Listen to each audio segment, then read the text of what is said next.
You may be seated. Open your Bibles, if you will, to the book of Hebrews, chapter number 2. Hebrews chapter number 2. The last few weeks, we've been beginning to walk through the book of Hebrews. And so we'd spent 2 weeks in chapter number 1, introducing the book and really beginning to understand the theme and the study there. And then now, as we come into chapter number 2, we're going to continue on through. And so we look forward to being able to work through this book this summer. And we're excited as we progress through the truth of the Word of God. Now, this book, there's a theme to the book, and the whole theme of the book is what, church? Jesus is better. Better than what? Yes, anything, everything that we can compare to Him. And as we come into chapter number 2, we don't find that theme transitioning or changing or minimizing, but instead we find that theme continuing strongly to be represented throughout the text of the book. Now, who in here has a short attention span? All right, it's a safe place, okay, good. Who wasn't ready and needs me to repeat the question? Anyone with, all right, Matt, good, all right. A lot of times it's easy to have a short attention span. It can be easy to be distracted. In fact, it's probably easier to be distracted than just about anything, right? We have to work hard not to be distracted. It doesn't matter where we are, what we're doing. Distractions just exist, right? And as we step into chapter number 2 of the book of Hebrews, one of the things that I think it's really important for us to understand and to remember is that we as human beings can be very quick to forget. We can become very easily distracted, right? So it's very simple for us to be turned away from the things that we're trying to do, or we remember the things that don't matter at the risk of forgetting the things that actually do. I have to stop and think which year I got married, but I can spell the word miscellaneous that I learned in 3rd grade on demand. I'm not kidding you, okay? All right? How many of you, there's something, you're like that? You can remember these things that have no meaning, have no purpose, that you can just use spell check for anyways. But then when it comes to the things that actually matter and can get you in trouble with your spouse, then those things might as well be some long algebraic equation that you just cannot wrap your brains around the really simple things that you ought to remember. Anybody else? All right. Okay. Thanks, guys. I'm glad it's not just me. It's me and like 6 of you. All right. So we're going to start a club and we'll forget all about it anyways. It doesn't matter. So we remember oftentimes the things that we don't need to remember, or even sometimes the things that we don't want to remember. How many of you have been 2 o'clock, 3 o'clock in the morning, you wake up and you remember that embarrassing thing you did like 15 years ago? Anybody? Yeah. For those of you who are only alive for about 15 years, just wait, it'll happen. Man, and like you can't go back to sleep because you're like, man, I was so dumb. I did that really dumb thing. Can I just help you out? It's not going to be the last dumb thing you've ever done. I don't know if that helps you or hurts you, but you have plenty of dumb things in your future, right?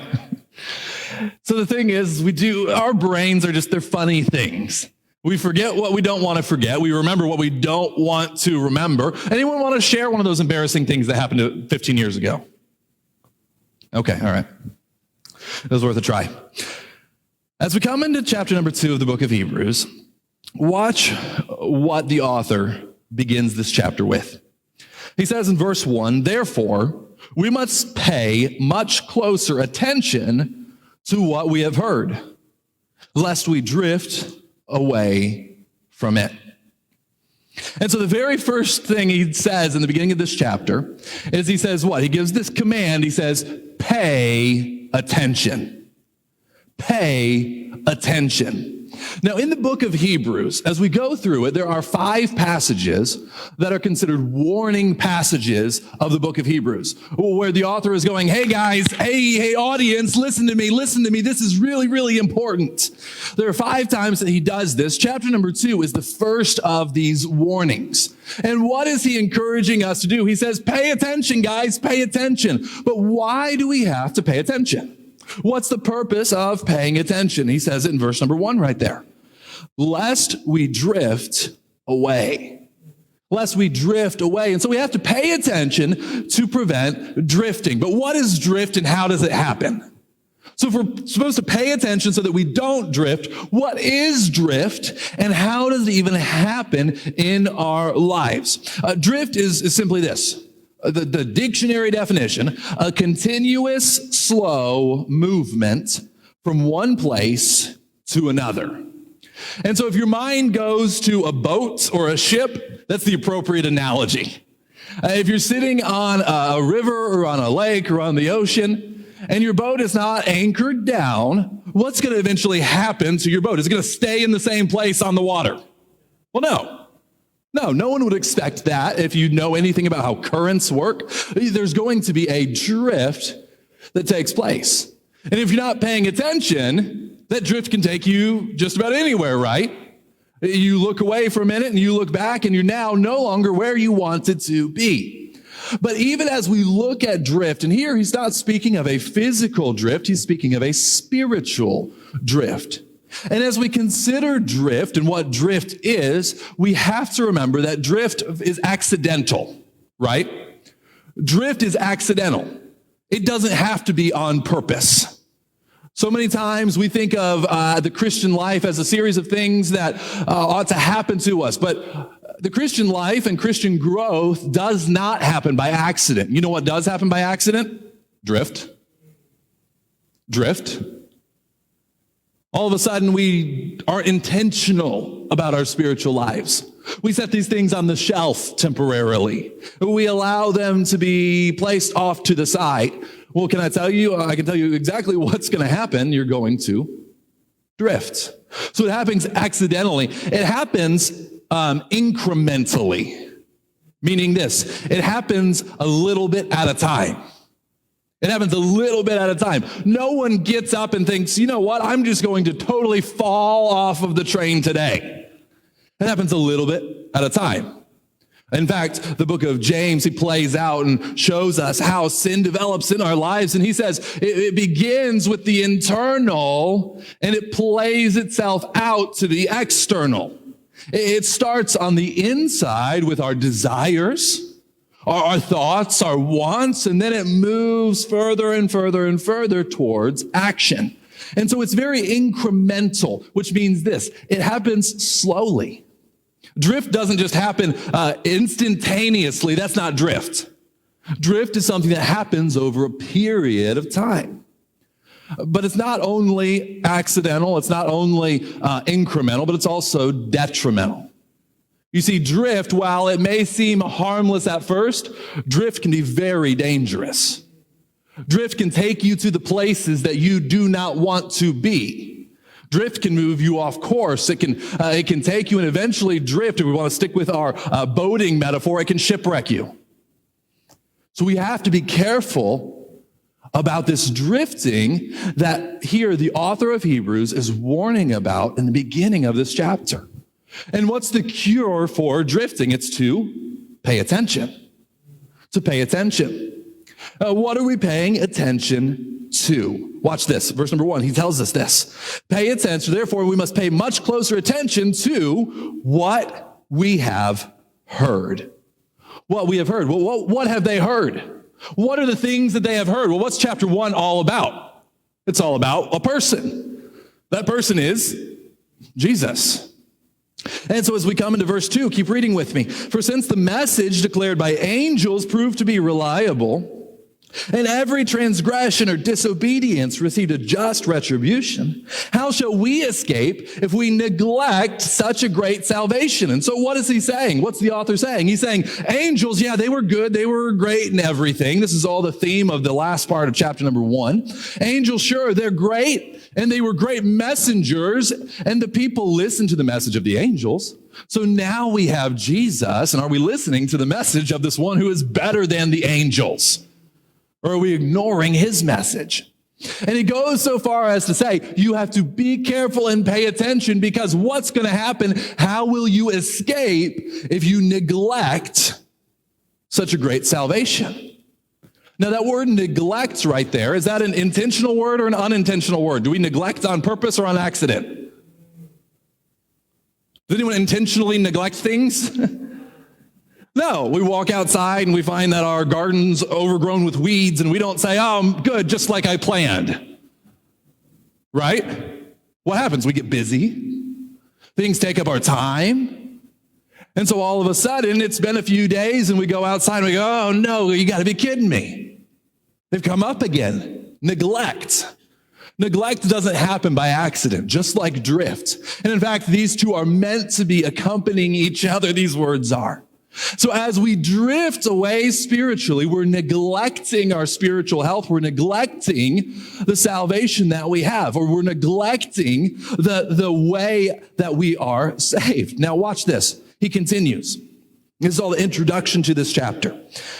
He says, it was declared at first by the Lord, speaking of this salvation, and it was attested to us by those who heard, while God also bore witness by signs and wonders and various miracles and by gifts of the Holy Spirit distributed according to his will. And so what's he speaking of? What is this great salvation? Can I tell you what this great salvation is? This great salvation is the salvation that is offered to you and to me through what we call the gospel or the good news of Jesus. You see, while you and I are sinners, meaning this, we have rebelled against God. We don't follow after God with our hearts. We push against him. In fact, we are sinful. You and I are. Yet Jesus came. And Jesus, as we studied in chapter number 1, is both God and man. And so he came to this earth with no sin, and he never sinned. And yet he died a death that we deserve to die on the cross. But he didn't stay dead, praise God. He rose again, coming back to life, defeating death and defeating the grave. This is the good news of the gospel.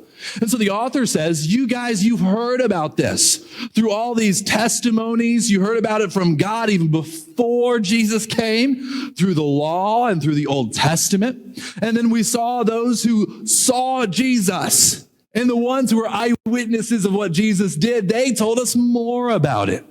And then we continued to grow and we continued to learn. And then now he says, we've seen it confirmed by signs and wonders and miracles. You guys know what I'm talking about, is what he's saying to this group. And he's saying, what are you doing as a result of this salvation?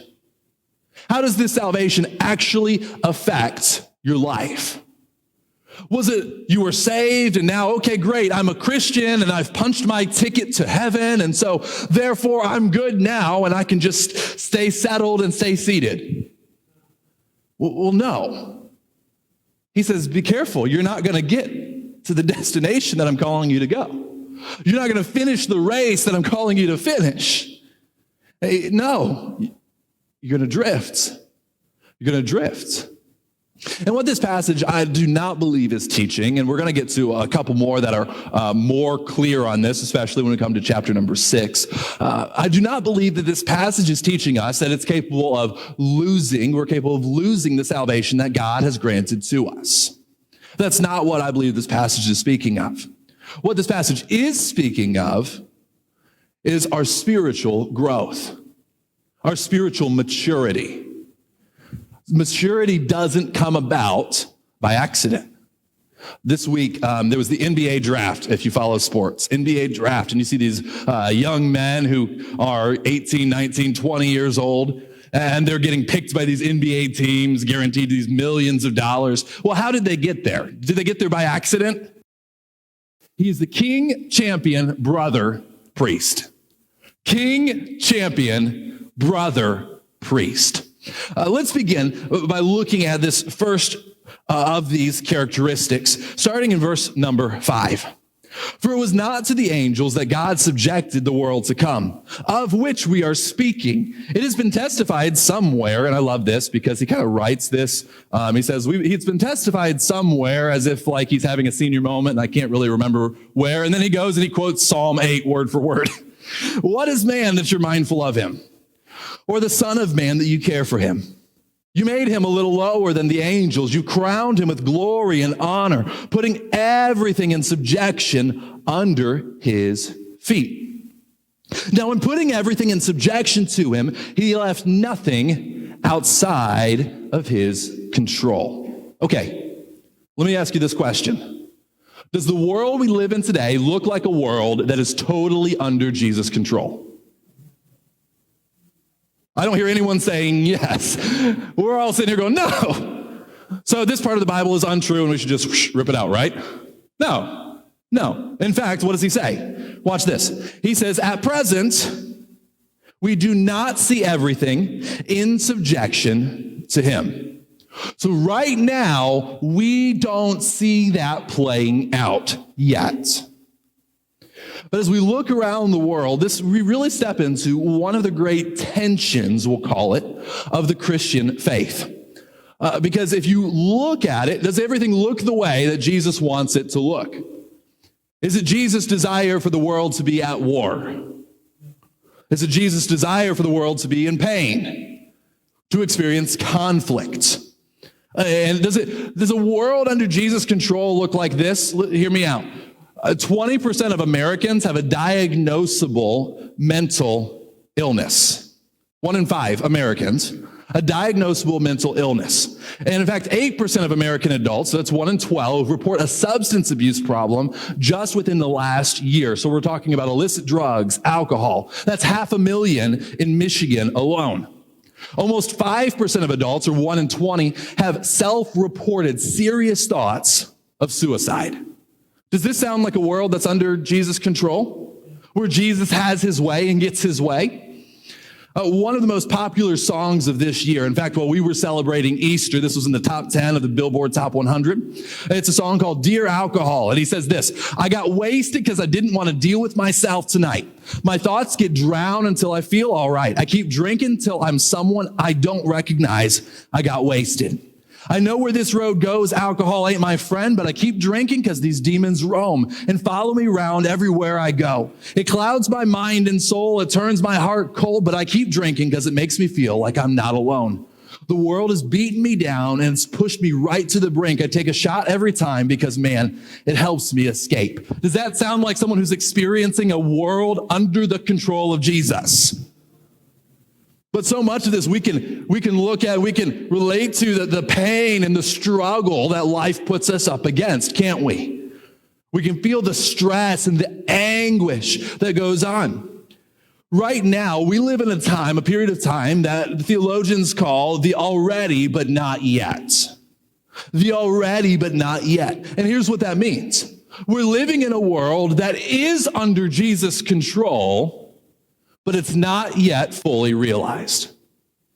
So is Jesus the king of this world? Is he the king that's on the throne right now? Yes. But it's still not yet realized and not yet the way that it will one day be. You see, it's true that we don't see everything that will be yet.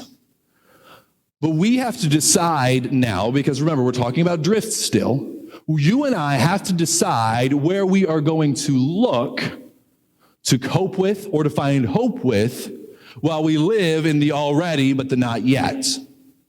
We have to figure out the places that we are going to set our eyes to see us through the difficulties of this life.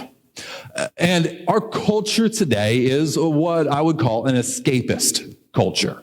An escapist culture. Here's what I mean by that. How do we deal with the hurt and how do we deal with the pain? Well, we looked at substances, right? That takes place. People turn to substances to try to numb out and to try to silence all of the hurt and the heartache and the pain. Many turn to, and this is much more popularly accepted, we turn to entertainment, right? We look at sports and we watch them incessantly. There's those people who have ESPN on all day because we just look to this entertainment. We enjoy binge watching our favorite shows on Netflix or Hulu or whatever. People look to sex. People look to relationships. They look to work, or maybe they even look to good things like family and vacations and just, if I can make it to the next blank, I'll be okay. And so everyone has these coping mechanisms that we try to plug the gap with.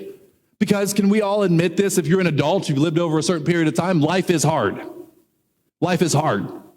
When we get to a certain point in life, it's actually well documented by psychologists, is that you're happiest before you're about 20 years old, and then again after you're about 60 years old. And so from 20 to 60, there's just this dip in life satisfaction. And I think what it is there's about that time that we begin to realize that life can be difficult. We begin to realize that life is hard.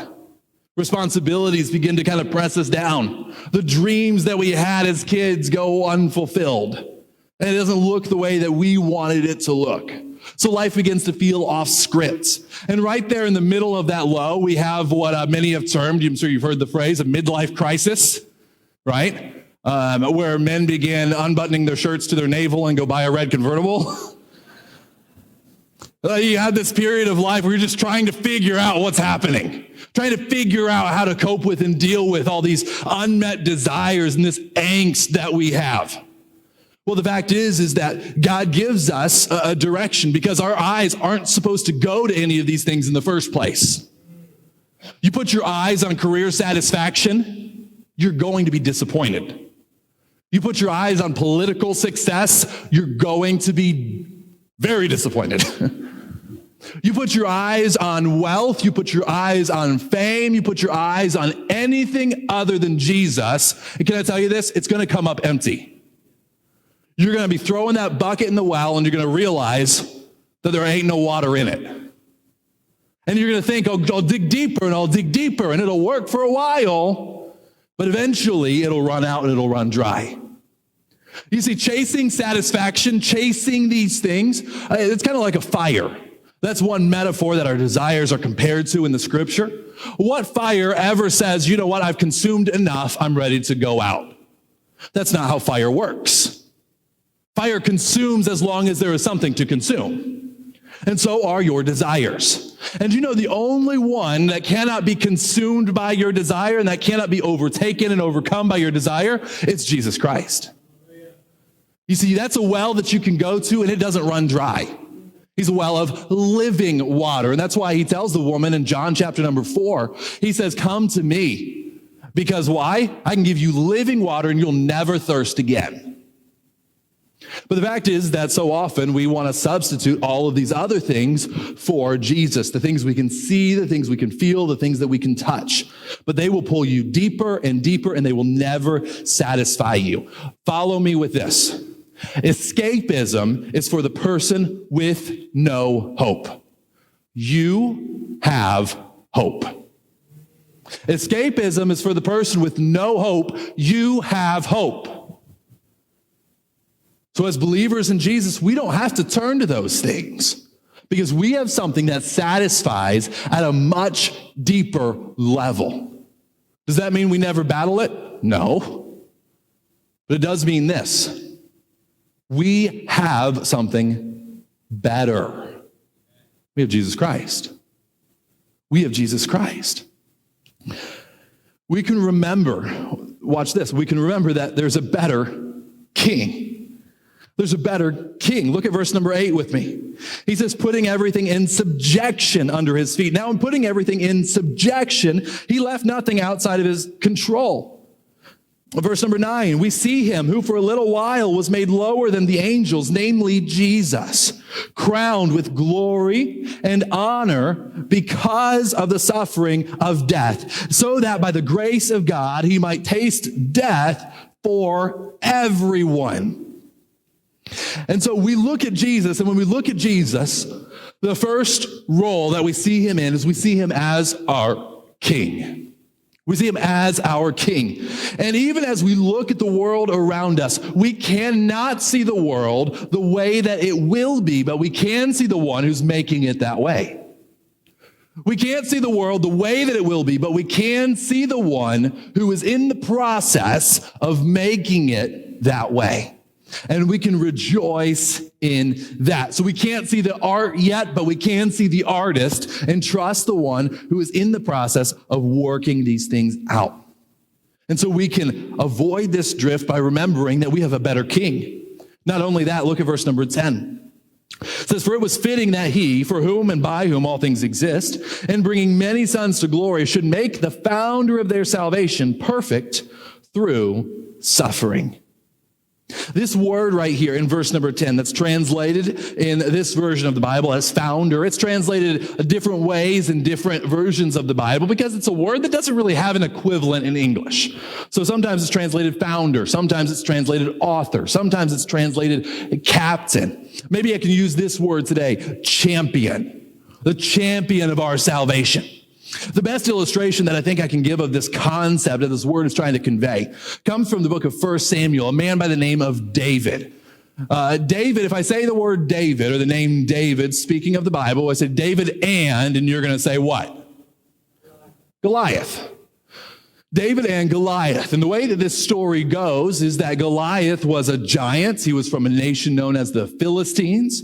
And Goliath comes out and begins to mock Israel and say, hey, I defy the armies of Israel. Send out a champion. Send out a man who can come and fight with me. Winner take all.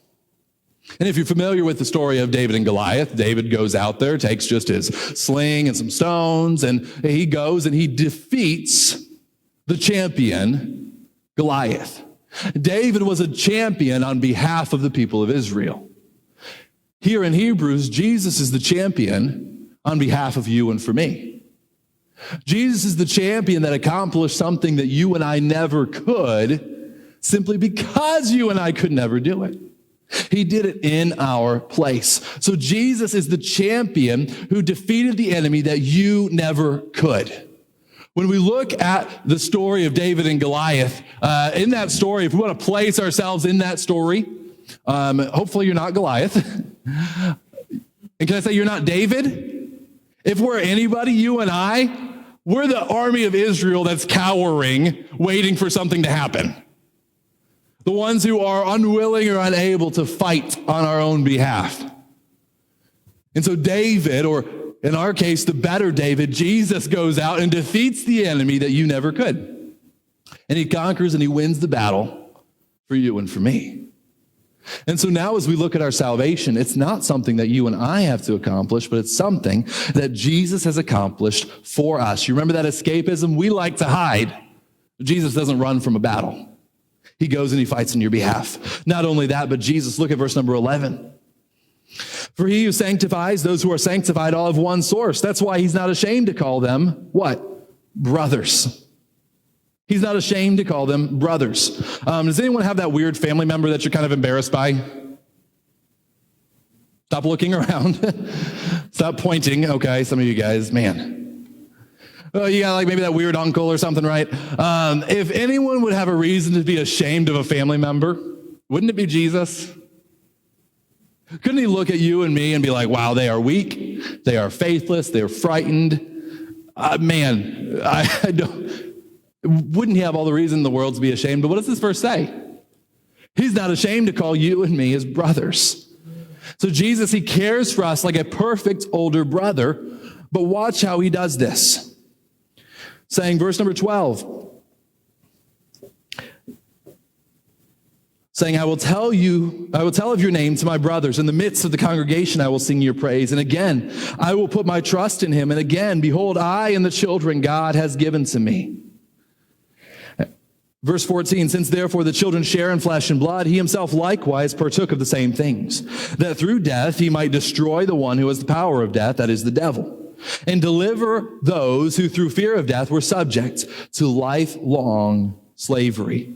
For surely it's not angels that he helps, but he helps the offspring of Abraham. And so how does he do this? How does he free us and make us his brothers? How does he conquer all of us? Understand that Jesus, the better brother, rescues us through his suffering. So when we look at a world that doesn't look the way that we want it to look, we have to remember that our perfect older brother, Jesus, endured that world too. He wasn't immune to the suffering of this world, was he? No, by no means. In fact, he suffered in such a great way that we're still talking about it today, the death of the cross. St. Augustine, he said it this way: God sent one son to earth without sin, but never one without suffering. God sent one son to earth without sin. That's Jesus, the perfect sacrifice, but never one without suffering. You see, you and I, as we endure suffering in our life, that doesn't make us less like our perfect older brother, Jesus. That makes us more like him. Because Jesus endured suffering too. Jesus had hard days as well. And as we look to him, we see one who understands that our suffering is inevitable. Our culture views suffering as something to be avoided at all costs, doesn't it? Our culture looks around and says, how can I get out of suffering? How can I escape hardship? And so we see that he is a better high priest. How? In verse number 17 and 18. He's made like his brothers. Why? So that we could have a faithful high priest. You see, Jesus walked through everything that you and I walk through. Jesus endured the pain of this world that you and I endure. When you have a hard day, when you're walking through a difficult circumstance, God doesn't look around and say, hey, oh no, that happened to them. How could I ever understand or relate? Listen, Jesus suffered too. And not only is he our brother, but he is also our high priest. And what kind of a high priest is he? Watch in verse number 17. He might become a merciful and a faithful high priest. What does it mean that he's a faithful high priest? It means this. He's worthy of our faith. So let me ask you, have you been disappointed in life? Have you ever been disappointed in life? Listen, not by Jesus, you haven't. Have you ever been hurt? Have you ever said, I put my faith or my trust in this thing and it just didn't come through? Not by Jesus, you haven't. See, as we look at Jesus, we understand that he is a faithful high priest. That doesn't mean that everything in this life is going to happen the way that you and I want it to happen. But that does mean that the things in this life will happen as they ought to. And as we are faced with temptations in many different ways that we can turn our eyes and we can look throughout this life, we have to understand that our eyes belong only on Jesus. You want to keep from drifting? Fix your eyes. You want to stay on track? Fix your eyes. And let me tell you this as clearly and as loudly as I can this morning. You will never regret following Jesus. You will never regret following Jesus. You won't. You say, wow, but it's costly. I have to look away from him and I have to turn away from him and put my hope in him instead of this other stuff. But that other stuff is easier. But can I tell you, the easy things are not necessarily the right things. It's easy to not exercise. And you know what your body is going to do? Metaphorically, drift. It's easy to not fill in the blank. But the fact is that you will not regret following Jesus. Is it difficult to follow Jesus? Some days, yes, it is. It means denying ourselves and taking up our cross and following after him. Is that an easy thing, taking up a cross, an instrument of death? Saying, I give myself to be crucified, to die. I reckon myself to be dead to sin. Is that easy? No. But it's worth it. But it's worth it. You see, what causes us to take our eyes off of Jesus? What's caused you to take your eyes off of Jesus in the difficulty that you're working through? But what role here of Jesus do you need to be reminded of? Some of you, you're sitting here today and you would identify as a control freak. And you look around and you say, a better king than me? But Jesus is a king who has everything in his control. Maybe you're in here today and life just has you a little bit overwhelmed and afraid. You're scared of the things that are coming down the pike. You don't know how you're going to handle them. You just feel like you're drowning. But we have a champion who fights our battles for us. Maybe today you're sitting in here and even in a room, a crowd of people, you feel alone. You feel discouraged. Like no one understands you, no one sees you, no one knows the things that you're walking through. Jesus is your brother. He says, I'm never ashamed of you. I want to walk through it with you. I care about you, that brother, in fact, the friend that sticks closer than a brother, that is Jesus Christ. And so he says, I'm never going to leave you or forsake you. Maybe you're sinking in sin and you're losing the battle, but listen, there's a priest who is able to help you. He's a merciful priest, not one who issues condemnation and judgment, but one who comes alongside to help, to save, to rescue from these things. And so today, what does the drift look like in your life? Have you taken your eyes off of Jesus and put them on something else? You see, that drift, understand this with me, that drift, yes, it affects you, but it doesn't only affect you. In fact, it affects everybody else around you. When we look at the churches that exist in our culture today, so often this drift among a body of believers, we turn our attention to things that just don't matter. We elevate our opinions and begin to critique each other, and we fail to relate to each other biblically. Why? Because we've drifted away from the one who has come to save us. We've drifted away from the one for whom we do all of this work, the one name that's worthy to be praised and lifted higher, the name of Jesus Christ. And so as you and I, as we gather here today, where have your eyes gone? What are your eyes looking towards? In those moments when you feel discouraged, when you feel hurt, when you feel the suffering and the pain and the weight of this world dragging you down, what's the first thing your eyes go to? And let me challenge you, if it's not Jesus Christ, it's the wrong place. If it's not to Jesus, it's the wrong place. So today, church, we need to be careful. There's a warning passage that the author is writing. We need to be aware. The enemy is going to try to distract us. Anyone feel that today? Anyone feel a little distracted? Just me? Okay. But listen, the enemy is going to try to distract you. And it's not going to stop when you walk out these doors. He's going to continue to fight, and he's going to continue to fight, and he's going to continue to fight. Keep your eyes on Jesus, because you will never regret following him.